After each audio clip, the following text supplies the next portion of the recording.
आपको कोई एजेंट्स ये बातें ये डिटेल नहीं बताएगा जो मैं बता रहा हूँ। वीडियो आप पूरी देखें, बड़ी इन्फॉर्मेशन जो है ना होगी इस वीडियो में। अप्लाई हर बंदा कर सकता है, अप्लाई जो इलीगल है वो भी कर सकता है। अस्सलाम वालेकुम जी, कैसे हैं आप सब? करते हैं आज के व्लॉग की शुरुआत। सबसे पहले आप सबका बहुत शुक्रिया जिन लोगों ने मेरा चैनल सब्सक्राइब किया हुआ है और मेरी वीडियो को लाइक करते हैं, कमेंट्स करते हैं। अल्हम्दुलिल्लाह मेरा चैनल मोनेटाइज हो गया है। उस पर भी एक वीडियो बनाएंगे, क्या जर्नी थी, किधर से स्टार्ट किया और कैसे मोनेटाइज हुआ। अल्हम्दुलिल्लाह चैनल मेरा मोनेटाइज हो गया है। आप सबका बहुत बहुत शुक्रिया। अभी बढ़ते हैं अपने व्लॉग की तरफ। व्लॉग आज का है कि बहुत से कमेंट्स आते थे कि बहरीन से आगे दूसरे यूरोप कंट्री में या कनाडा, ऑस्ट्रेलिया, न्यूजीलैंड इन जैसी कंट्रीज़ में जाने का क्या प्रोसेस है, क्या वीज़ा स्टेटस होना चाहिए। वीडियो आप पूरी देखें, बड़ी इन्फॉर्मेशन जो है ना होगी इस वीडियो में। जो रियलिटी होगी वो आपको बताऊंगा, क्योंकि मेरा वीज़े का काम तो है नहीं जो मैं एजेंट्स की तरह की बातें करूंगा। तो जो सच होगा वो मैं बताऊंगा। मैं तकरीबन आज से 2-2.5 साल पहले, इससे भी शायद ज़्यादा, मैं खुद इस काम में पड़ा था कि मैं किसी और मुल्क में जाऊं। बहुत से एजेंट्स के पास गया, बहुत जो है ना स्टडी किया मैंने इस बारे में, बहुत रिसर्च की मैंने इस बारे में कि क्या प्रोसेस है, कैसे जाया जा सकता है बहरीन से आगे किसी और मुल्क में, किसी और कंट्री में। तो सबसे पहले बात आती है कि एजेंट्स जो आपको ख्वाब दिखाते हैं वो तकरीबन झूठे होते हैं। एक मेरी बात पल्ले बांध लें, जिस आदमी का वीज़ा स्टेटस लेबर का है या जिस आदमी का वीज़ा स्टेटस वर्कर का है, ये इन दोनों का वीज़ा नहीं लग सकता। विजिट वीज़ा जो इधर से दूसरे मुल्क जाते हैं बहरीन से आगे, ये दो वीज़ा स्टेटस वाले अपना वीज़ा नहीं लगवा सकते क्योंकि एलिजिबल ही नहीं है। अप्लाई हर बंदा कर सकता है, अप्लाई जो इलीगल है वो भी कर सकता है। अप्लाई करना कोई जो है ना बड़ी बात नहीं है, अप्लाई हर कोई कर सकता है। उनको अपनी फ़ीस चाहिए होती है, वो चेकिंग करते हैं, रिजेक्ट करके वापस भेज देते हैं। अप्लाई का कोई कुछ नहीं है, एजेंट्स सिर्फ अप्लाई करते हैं, एजेंट्स वीज़ा नहीं लगवाते। एजेंट्स जितने भी हैं ना इधर बहरीन में भी, वो सिर्फ अप्लाई करते हैं।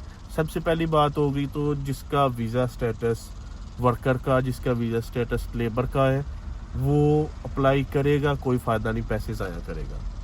उसके बाद कौन से वीज़े वाला क्या वीज़ा स्टेटस हो तो आपके लिए जो है ना चांसेस ज़्यादा हैं दूसरे मुल्क की वीज़ा जो है ना अप्रूव होने में। सबसे पहले बिजनेसमैन है। अगर बिजनेसमैन है, जेन्युइन बिजनेसमैन है, तो उसे तो ये वीडियो देखने की ज़रूरत ही नहीं है, उसका तो अपना सिस्टम अलग है। लेकिन वीज़ा स्टेटस अगर आपका इन्वेस्टर का है, वीज़ा स्टेटस अगर आपका बिजनेसमैन का है, तब आप एलिजिबल हैं, लेकिन उसकी भी कुछ रिक्वायरमेंट्स हैं। वीज़ा स्टेटस आपका इन्वेस्टर है और उसकी क्या रिक्वायरमेंट्स हैं। सबसे पहले तो ये नहीं हो सकता कि आप पाकिस्तान से इधर आए, आपने इन्वेस्टर का वीज़े पे बहरीन में आए और थोड़े से बैंक में पैसे डाले निकाले, बैंक स्टेटमेंट बनाई और आपने अप्लाई कर दिया। बिल्कुल भी ऐसा नहीं होता है, क्योंकि वो चेक करते हैं पहली बात कि जेन्युइन बिजनेसमैन है कि नहीं। जेन्युइन बिजनेसमैन के लिए चेक पहले क्या करेंगे कि वीज़ा स्टेटस क्या है। वीज़ा स्टेटस तो इन्वेस्टर का है, वीज़ा स्टेटस उसका बिजनेसमैन का है और बिजनेस भी अपना शो करवा दिया जी ये फ़लाँ मेरी कंपनी है। लेकिन अगला मरहला क्या होता है, बहुत से लोग एजेंट्स के हाथों आके, एजेंट्स की बातों में आके जी आप अप्लाई कर दो। ऐसे नहीं होता है। वो चेक करते हैं कि क्या कौन सा बिजनेसमैन है जिसको अभी बिजनेस से शुरू किए हुए 1 साल भी नहीं हुआ और वो टूर पे चला गया, वेकेशन पे चला गया है। वो बिल्कुल सोचते हैं हर बारे में, इस बात में बिल्कुल सोचते हैं।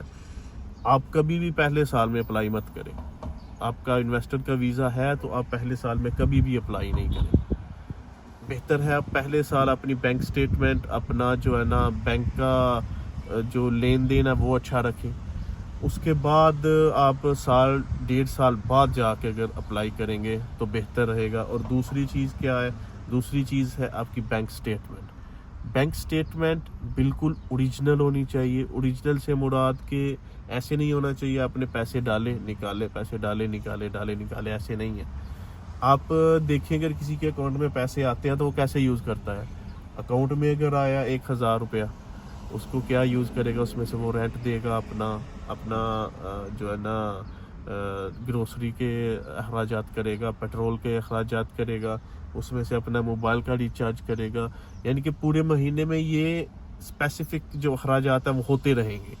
इस तरह की बैंक स्टेटमेंट हो, ये नहीं हो किसी से पैसे पकड़े डाले अगले दिन निकाल लिए, किसी से पैसे पकड़े डाले अगले दिन निकाल लिए, ऐसा बिल्कुल नहीं होता है। जेन्युइन बैंक स्टेटमेंट लगनी चाहिए, तो उसके लिए आपको मेहनत भी करनी पड़ेगी। अगर तो आप बिजनेसमैन जेन्युइन है तो आपका तो सब कुछ ओरिजिनल होगा। अगर आप बिजनेसमैन जेन्युइन नहीं है, आपको जेन्युइन दिखाना पड़ेगा। जो आपको एजेंट बोलेगा कि बैंक स्टेटमेंट के बगैर मैं अप्लाई कर दूंगा, अप्लाई हो जाता है, लेकिन आपकी पासपोर्ट के ऊपर रिजेक्शन भी लग जाएगी। इसके लिए बैंक स्टेटमेंट अपनी ओरिजिनल रखें, मेहनत करें। बगैर मेहनत के नहीं ऐसे हो सकता है कि आप बस पैसे शो कराएं और चले जाएं, ऐसे नहीं है। उनको पूरा प्रूफ जो है ना दें कि मेरा इस मुल्क में बिजनेस है, मैं सिर्फ घूमने के लिए जा रहा हूँ, घूमने के बाद मैं वापस इसी मुल्क में आऊँगा। उनको जब पूरा यकीन हो जाएगा कि आप वापस इस मुल्क में आएंगे, तब आपका वो वीज़ा अप्रूव करते हैं। और उसके लिए सबसे बड़ी जो रिक्वायरमेंट होती है ये होती है कि आपके बिज़नेस कैसा चल रहा है, आपके नाम पे जो बिज़नेस है उसमें इनकम कितनी आ रही है, और उसके बाद उसमें से पैसे कितने लग रहे हैं। ये सारी डिटेल चेक करते हैं। और जितने एजेंट्स आपको बोलते हैं भाई इतने पैसे दे दे वीज़ा लग जाएगा, इतने पैसे दे दे वीज़ा लग जाए, मैं बहुत रिसर्च की है, बहुत पढ़ा है, तकरीबन 6-7 महीने पढ़ के मेरा दिमाग ख़राब हो गया था इस बारे में, रिसर्च कर के वीडियोस देख के कि क्या रिक्वायरमेंट्स हैं। उनकी सिर्फ एक रिक्वायरमेंट है कि आप अगर हमारे मुल्क में आओगे तो वापस जाओगे कि नहीं। सब बातें आप अलग छोड़ दें। उनको सिर्फ इस बात का जब यकीन हो जाएगा ना कि आप उनके मुल्क में जाओगे, चाहे शेंजन कंट्री हो, चाहे कनाडा हो, चाहे ऑस्ट्रेलिया हो, न्यूजीलैंड हो, कोई भी हो, उनको सिर्फ और सिर्फ एक चीज़ की जो है ना, आप जब एक चीज़ उनको यकीन दहानी करवा देंगे इस चीज़ की कि आप वापस जाएंगे उनके मुल्क से, वो आपका वीज़ा अप्रूव कर देंगे।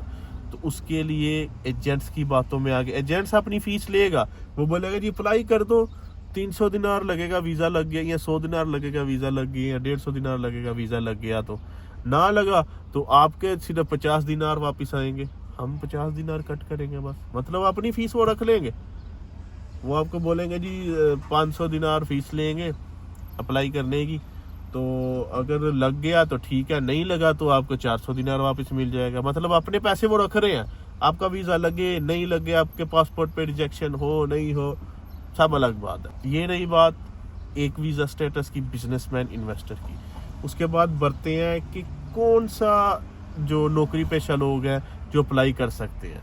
ये बड़ा सिंपल और आसान तरीका है। अगर आपके पास वाइट कॉलर जॉब है, वाइट कॉलर जॉब मतलब अच्छी सैलरी वाला है, तो उसकी तो बैंक स्टेटमेंट पड़ी हुई है, वो अपनी कंपनी से लेटर पकड़ेगा, एनओसी आराम से अप्लाई करेगा तो उसका वीज़ा लग सकता है, क्योंकि उसकी बैंक स्टेटमेंट होती है, हर महीने सैलरी आती है। हाँ, बैंक में पैसे होने चाहिए, मतलब मिनिमम 3000 दिनार बैंक में होना चाहिए।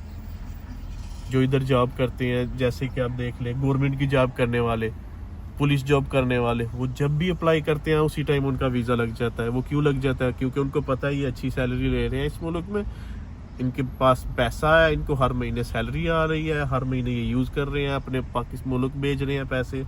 वो सब जो है ना मोनिटराइज करते हैं, हर चीज़ को देखते हैं। तो जब आपकी रेगुलर एक बैंक स्टेटमेंट चलती आ रही है, जब आप देखें कि किसी सैलरी वाले आदमी की या बिजनेसमैन की आप बैंक स्टेटमेंट देखेंगे ना, तो जो ये एजेंट्स बैंक स्टेटमेंट तैयार करते हैं उनमें देखें आपको बहुत फ़र्क नज़र आएगा।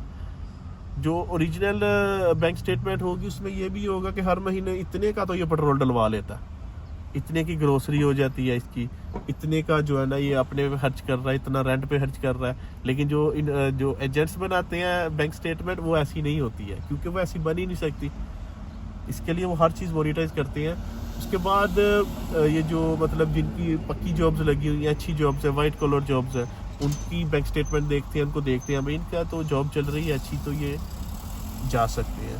तो अप्लाई वो वाले लोग अप्लाई करें तो जा सकते हैं। और दूसरी बात, इसकी वाइट कॉलर जॉब नहीं है, मतलब जॉब स्टेटस वाइट कॉलर नहीं है, अच्छा जॉब स्टेटस नहीं है, लेकिन सैलरी अच्छी है, मतलब कि कोई किसी पे जो क्या बोलते हैं मैनेजर है किसी का किसी कंपनी में, या कोई वर्कर नहीं, लेबर नहीं, ये दो स्टेटस है। इनके अलावा जो ऊपर वाले स्टेटस है जो मतलब कह रहे हैं कि कोई सेक्रेटरी है, कोई और चीज़ मतलब कंपनी में, लेकिन सैलरी ले रहा है 350-400 दिनार, वो भी अप्लाई कर सकता है, बड़े अच्छे से अप्लाई कर सकता है। उनका बगैर किसी टेंशन के वीज़ा लगता है। मतलब आप बहरीन में हो, आप 400 दिनार सैलरी ले रहे हो और सैलरी बाय बैंक रिसीव कर रहे हो, कैश नहीं रिसीव कर रहे हो, डायरेक्ट 1 तारीख को 2 तारीख को जो आपकी फिक्स है उस तारीख को आपके अकाउंट में सैलरी आती है। आप वो बैंक स्टेटमेंट लगाएं, सैलरी स्लिप्स लगाएं, ये बहुत ज़रूरी है। सैलरी स्लिप्स लगाएं, आप आराम से जो है ना अपना वीज़ा अप्लाई कर सकते हैं। शेंजन कंट्रीज़ हो, कनाडा हो, किसी भी मुल्क का विजिट वीज़ा अप्लाई कर सकते हैं, लग जाता है। ये दो मतलब जो बताया मैंने वीज़ा स्टेटस, और उनके बाद वीज़ा स्टेटस कौन से लोग होते हैं, जो इन्फ्लुएंसर है। इन्फ्लुएंसर का भी वीज़ा बहुत जल्दी जो है ना अप्रूव होता है, क्योंकि उनका वीज़ा स्टेटस जैसा होता है फिर उनकी बैंक स्टेटमेंट भी वैसी होती है। तो इन्फ्लुएंसर चाहे इस मुल्क में हो, दूसरे मुल्क में हो, किसी भी मुल्क में हो, वो अपने पैसे कमाता रहता है, मतलब वो चलती फिरती दुकान होती है, तो उनका भी जो है ना वीज़ा अप्रूव हो जाता है। और बाकी जितने भी आपको एजेंट्स बताते हैं ना कि ये कर देंगे, वो कर देंगे, ऐसा हो जाएगा, वैसा हो जाएगा, सब झूठ है, सब झूठ है। मैंने बहुत पढ़ा है और देखा भी है। मेरे साथ इधर हमारे इधर अब्दुल्ला सेंटर में कुछ पाकिस्तानी दोस्त हैं। वो क्या करते हैं इधर, क्या जो शोर है इधर, जो ये एजेंट्स हैं, इन्होंने क्या जो है ना मशकिला बनाया हुआ है। आपके वीज़े उसके ऊपर ट्रैवल हिस्ट्री हो, आपकी बैंक में 3-4 हज़ार दिनार हो, 2-2.5 हज़ार दिनार हो, तो आप आओ, कोई भी वीज़ा लगवा के देती है। लगता नहीं है वीज़ा, 100% गारंटी कोई भी नहीं देता, क्योंकि एजेंट्स तो नहीं वीज़ा लगाते। वीज़ा तो जिस मुल्क का लगाना है उनके लोग लगाएंगे, एम्बेसी उनकी लगाएगी। तो ये सारे झूठ बेचते हैं, जितने भी एजेंट्स हैं झूठ बेचते हैं। आपको कोई एजेंट्स ये बातें, ये डिटेल नहीं बताएगा जो मैं बता रहा हूँ, क्योंकि उन्होंने अपना कारोबार चमकाना होता है, अपना बिजनेस चमकाना होता है। और मैं तो इन सारी चीज़ों को पढ़ के आया हूँ, बड़ी स्टडी की है मैंने, इतनी स्टडी की है कि मेरी हर टिकटॉक पे भी वीज़े के रिलेटेड वीडियोस आती थी, फेसबुक पे वीज़े के रिलेटेड वीडियोस आती थी, और यूट्यूब खोलता था उस पर भी सिर्फ वीज़े के रिलेटेड वीडियोस आती थी। बहुत पढ़ता था, हर आदमी को सुनता था, कैसे गया, क्या हुआ। कुछ जेन्युइन आदमी मिले मुझे, उनकी बात देख के मुझे पता लगा कि हाँ ये जेन्युइन आदमी है और ये बड़े आसानी से गया है। क्यों? क्योंकि उसकी जॉब अच्छी है, उसका बैंक स्टेटमेंट लीगल यानी कि ओरिजिनल है। तो ये दो चीज़ें जब वो देखते हैं ना कि आप हाँ इनकी जॉब अच्छी है, इनका प्रोसेस सर्किट चल रहा है, मतलब जब उनको तसल्ली हो जाएगी कि आप वापस आओगे, तब आपका वीज़ा अप्रूव करेंगे। ट्रैवल हिस्ट्री से कुछ भी नहीं होता है, ट्रैवल हिस्ट्री के बगैर भी आप जा सकते हो। अगर आपने ट्रैवल हिस्ट्री बनानी भी है, और ट्रैवल हिस्ट्री बनाने का तरीकाकार ही हमारा बहुत गलत एजेंट्स बताते हैं। भाई आप 100 दिनार दें, आपको 4 मुल्क का वीज़ा लगवा के देते हैं, अज़रबैजान, रोमानिया, तुर्की, इजिप्ट, ऐसे मुल्क का। आप देखो कोई भी बिजनेसमैन है, कोई भी बिजनेसमैन है, पहले साल तो वो अपने बिजनेस को ही देखता है, दूसरे साल तीसरे साल जाके अगर कोई कहीं घूमने जाएगा तो घूमने जाएगा तो एक मुल्क में जाएगा, उधर से वापस आएगा, उधर 7-8 दिन 10 दिन घूम के 1 हफ्ता या 3-4 दिन वापस आएगा। ये नहीं कहेगा मैं एक दफ़ा निकला हूँ, एक मुल्क गया हूँ, दूसरे मुल्क गया हूँ, तीसरे मुल्क गया हूँ, 4 मुल्क गया हूँ, मतलब 1 हफ्ते में 4 मुल्क घूम लिए। वो पागल नहीं है, उनको सब पता होता है कि ये सिर्फ अपने पासपोर्ट के ऊपर स्टैम्प लगवाने के लिए जा रहे हैं। तो इसके लिए ट्रैवल हिस्ट्री, इस तरह की ट्रैवल हिस्ट्री बिल्कुल मैटर नहीं करती, इस तरह की ट्रैवल हिस्ट्री बिल्कुल भी मैटर नहीं करती है। ट्रैवल हिस्ट्री जो ओरिजिनल हो, जेन्युइन हो, वो मैटर करती है। मतलब बिजनेसमैन कोई भी है तो आप खुद ही सोचिए, उठ के चला नहीं जाएगा मैं 3-4 मुल्क 1 हफ्ते में घूम के वापस आ रहा हूँ, ऐसे कोई नहीं घूमता है। तो ये सारे एजेंट्स के बनाए हुए चौंचले हैं, एजेंट्स के झूठ है। तो इन बातों से बचे। और दूसरा जो आपको बोलते हैं भी किसी भी वीज़ा स्टेटस के लोग आए अप्लाई करें, ये सारी गलत बातें हैं। जितनी मैंने डिटेल आपको दी है, ये डिटेल मेरे ख्याल से तो काफ़ी है समझने के लिए कि किन लोगों का वीज़ा अप्रूव होता है, कौन लोग आगे जा सकते हैं। हर आदमी नहीं जा सकता। आपका स्टेटस अच्छा होगा तो आप जा सकते हैं, आपका स्टेटस अच्छा नहीं है तो आप नहीं जा सकते। जितनी मैंने रिसर्च किया, जितनी मैंने स्टडी किया, उसके मुताबिक मैं ये बात बता रहा हूँ। अभी नहीं पता आपकी किस्मत कैसी है या कैसी नहीं है, शायद कोई लग जाए वीज़ा, लेकिन ऐसा नहीं होता है। जो आप सुनते हैं ना कि वीज़ा लग गया बगैर बैंक स्टेटमेंट के, उसकी भी आपको एक रीज़न बताता हूँ। बिल्कुल बगैर बैंक स्टेटमेंट के वीज़ा लगता है। आप क्या करें, आप अपने नाम की जो आपने ख़रीदी हो एसेट शो करवाएं। मतलब आपके पास इधर 2-3 गाड़ी हैं बहरीन में, कंपनी तो आपकी हो गई, आप बैंक स्टेटमेंट नहीं लगाते हैं। बहुत आपने टिकटॉक पे भी शॉर्ट सुना होगा, मैंने खुद बहुत सी ऐसी वीडियो देखी है, बगैर बैंक स्टेटमेंट के वीज़ा अप्रूव हुआ, बिल्कुल होता है। मोस्टली यूके का वीज़ा अप्रूव होता है। वो क्या करते हैं, आपका एसेट देखते हैं। एसेट्स में क्या होगा, आपकी गाड़ी, सबसे बड़ा एसेट किसी दूसरे मुल्क में आपकी गाड़ी होती है। तो आपकी अगर 2-3 गाड़ी हैं इधर आपके नाम पे रजिस्टर है, अच्छी गाड़ी है, तो उनकी वैल्यू तकरीबन 7-8 हज़ार 10 हज़ार दिनार बन रही है, तो वो आपको बोलेंगे हाँ भाई ये तो इसके पास एसेट है, वापस आएगा। दूसरे आपकी फैमिली इधर है, इस मुल्क में है, आप मैरिड हो, आपके बच्चे हैं। ये भी बड़ा जो है ना बीच में चीज़ है समझने की। वो बड़ा प्रेफर करते हैं इस आदमी को कि हाँ ये फैमिली वाला आदमी है, और मोस्टली फैमिली के साथ प्रेफर करते हैं कि फैमिली के साथ विजिट करने आ रहा है, घूमने फिरने आ रहा है। अगर आपकी दूसरी चीज़ें अच्छी हैं, बिजनेस अच्छा है, बैंक स्टेटमेंट अच्छी है, तो आप अपनी फैमिली आपके साथ है तो फैमिली के साथ अप्लाई करें। उसके 80% चांसेस है कि आपका वीज़ा अप्रूव हो जाएगा। क्यों? क्योंकि बोलेंगे ये फैमिली को लेकर तो खज्जल खवार नहीं होगा ना। या अगर आप फैमिली पीछे छोड़ के जा रहे हैं, तो आप आगे घूमने अकेले जा रहे हैं, तब भी आपका वीज़ा अप्रूव होगा कि आप इस मुल्क में अपनी फैमिली छोड़ के जा रहे हैं। मतलब हूँ मैं पाकिस्तानी और मैं दुबई में रहा हूँ, कोएत, कतर या किसी और मुल्क में रह रहा हूँ फैमिली के साथ, वो सारे सब डॉक्यूमेंट साथ लगाने पड़ते हैं, सब कुछ लगाना पड़ता है। तो इसके लिए एजेंट्स की बातों में ना आए, ये सारा प्रोसेस है। और प्रोसेस ये 1-2 दिन का, 1-2 महीने का नहीं होता है। अगर आप जेन्युइन बिजनेसमैन हो तो आपको सारा इन बातों का इल्म होगा। अगर आप जेन्युइन बिजनेसमैन नहीं है, सिर्फ एजेंट्स के कहने पे पैसे डाले, पैसे निकाले। वो जो मैं बता रहा था इधर के पाकिस्तानी, मुझे नहीं पता था कि उन्होंने अप्लाई किया छोटे मुल्कों का, अज़रबैजान का, 1-2 का इन्वेस्टर का वीज़ा लगवाया और 3-4 महीने बाद निकल गए ट्रैवल हिस्ट्री बना के आए हैं। अप्लाई किया है, रिजेक्ट। बैंक स्टेटमेंट है, पैसे हैं पास बैंक में पड़े हुए। बैंक स्टेटमेंट कैसी, पैसे पड़े हैं बैंक में पास, निकालते हैं डालते हैं। वो ही जो लोकल बनाते हैं बैंक स्टेटमेंट, वो बना के अप्लाई किया, रिजेक्ट। क्या रिजेक्शन की वजह है? सब कुछ तो है। रिजेक्शन की वजह ये है कि कौन सा बिजनेसमैन है जो अपना बिजनेस 6 महीने में स्टार्ट करके, बिजनेसमैन अभी बना है, नया बिजनेस बनाया है, 6 महीने बाद मैं घूमने चला जा रहा हूँ। ऐसा नहीं होता है, हर वक्त लगता है, तरतीब लगती है। अगर आप ओरिजिनल बिजनेसमैन नहीं है, उसकी भी जो है ना आपको तैयारी पूरी करनी पड़ेगी। अगले को शो करवाना पड़ेगा कि आपका बिजनेस है, आप वापस आओगे, फिर जाके आपको जो है ना विजिट वीज़े के बारे में बता रहा हूँ। वर्क परमिट का तो आपको पता ही है क्या हाल है, इधर से भी वर्क परमिट का मिलता है, लेकिन नहीं बताऊंगा या बोलूँगा कि आप इधर से वर्क परमिट ले, क्योंकि फ़्रॉड का कुछ पता नहीं है। फ़्रॉड कहीं पे भी हो सकता है और हर कंट्री में फ़्रॉड होता है, पाकिस्तान क्या और बहरीन क्या। ये थी सारी डिटेल जी। मज़ीद इस तरह की वीडियोस देखने के लिए मेरा चैनल सब्सक्राइब करते, वीडियो को लाइक करते, बेल आइकन को प्रेस कर दे। अल्लाह हाफ़िज़।